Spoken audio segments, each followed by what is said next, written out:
Hi guys, so I just wanted to make a very quick video, a quick explainer video on the topic of evil spirits and demons and curses and hexes and all those kind of things that I get asked about so many times every week, okay?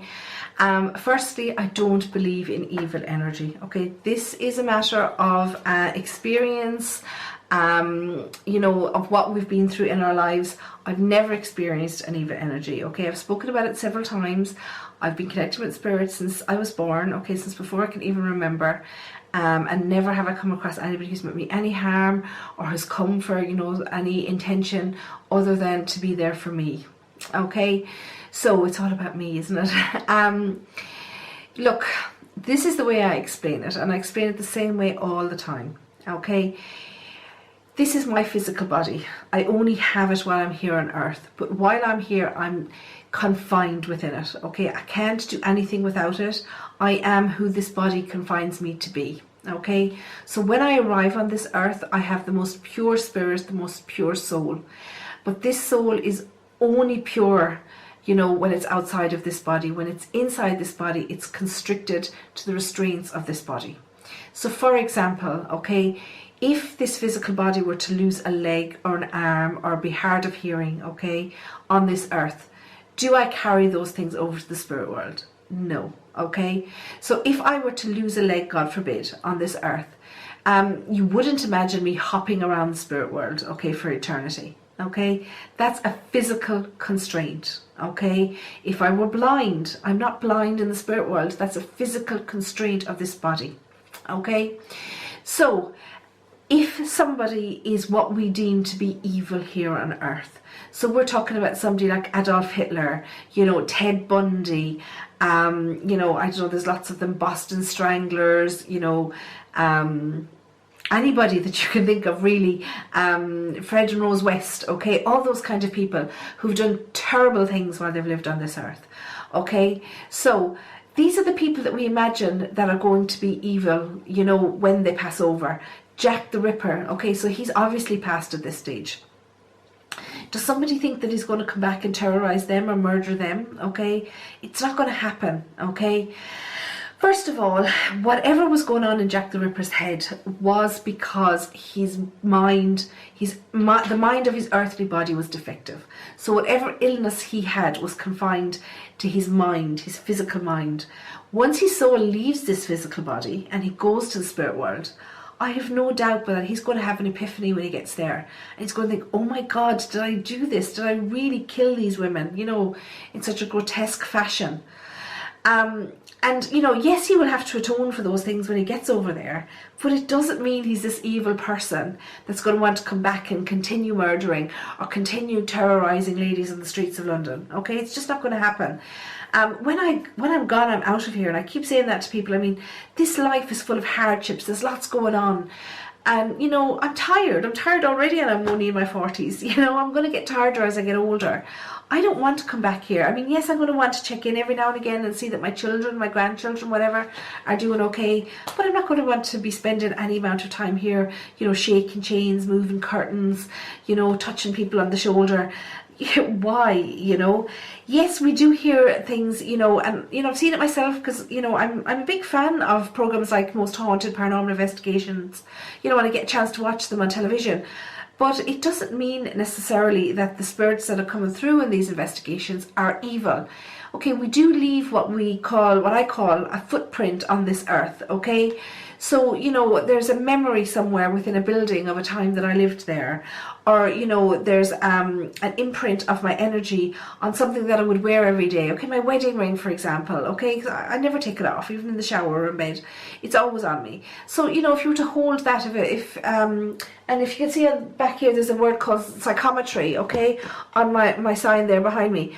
That's exactly what psychometry is. It's reading somebody's energy from something. So whether it's from a building, a bed that they slept in every day, my wedding ring, for example, I'm holding on to somebody's footprint that, was theirs when they were here.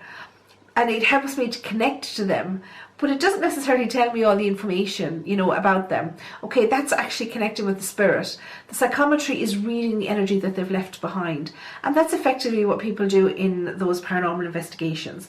Like, I've seen, you know, memories of, like, I did an investigation in a castle that went on fire once a few years ago, and I could see this little boy crouching down behind his bed, crying because he couldn't find his mother. But that was a memory of the time when he was caught in the fire. Now, he didn't die in that fire, thank God. He did find his mother. But, you know, that was the memory, that was the footprint. It was the shocking memory, I guess, of his time in that house. But it doesn't mean that he's there for eternity hiding from the fire, okay? So we generally don't get those evil demons, evil spirits coming, you know, to us. Now, everybody's going to have a different opinion, and people are going to say, you know, I have experienced this and that and the other, and I'm totally open to listening to what experiences people have had. But generally, I haven't experienced it. I've never heard of it. I've never had proof of it. So I'm always, even though I'm a medium, I always err on the side of caution. You know, it's something that's picked up in a photograph. You know, is it to do with the physical environment that the photograph was taken in? Is it a flash? Is it a light coming in a window? You know, so I'd be the first skeptic, you know, to question everything about the photo. But even though I do believe in the afterlife, so I think it's inherent within us, you know, not to necessarily believe in something. So take everything with a pinch of salt and think of it as a footprint of somebody. You know, I don't imagine that Jack the Ripper still prowls the streets of London. And I don't imagine Ted Bundy is on the beaches in, I don't know what part of the US that he was in, but, you know, I believe beaches and college campuses were his thing. And, you know, Adolf Hitler, you know, he's not here, you know, persecuting Jews forever. Okay, so that was something they did while they were here. But once their spirit left the body, they went to the afterlife, and, you know, they had their epiphany. They returned as a pure soul who wouldn't harm anybody. And unfortunately, they have to atone for what they've done. But it doesn't mean that they're going to spend an eternity doing it, okay? So don't get too caught up in the evil spirits, the you know, the hexes, as we call them over here, the curses, all that kind of stuff that people will tell you, okay? I'm the one, you know, that you can send your chain mails to, and, you know, your text messages. If you don't pass this on before midnight to 8 people, you're going to die. Send it to me 8 times. I never pass anything on, okay? I'm not dead. I'm also not rich, you know, on the same score, but the ones that have passed them on to me in the past aren't rich either, okay? So I don't believe in all those kind of things. We don't walk around. We make our own future, okay? We make things happen to us, and if we're going to constantly walk around feeling like there's a curse on us, then we're going to have negative things happen, okay? I don't know if anybody's ever seen a movie called This Is My Father, okay? It's Aidan Quinn movie. It's excellent. And the lady in it, she's from a travelling family, and she says, I think it's a kick and come again curse or something like that. But basically, if she tells somebody, you know, that that something bad is going to happen to them, they generally, you know, start having bad luck, because, you know, if, again, it's all to the cosmos, to do with cosmos. If you send out negative energy, negative things are going to happen. If you send out positive energy, positive things are going to happen.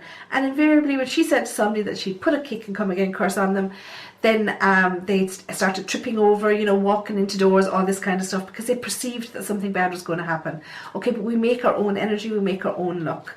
Okay, so please don't waste time worrying about evil curses, demons, evil spirits, all that kind of stuff. Because it doesn't exist, okay? So I hope you sleep well after watching this video. Tune in again. I will be doing more explainer videos, and subscribe and you'll get a notification when a new video goes up.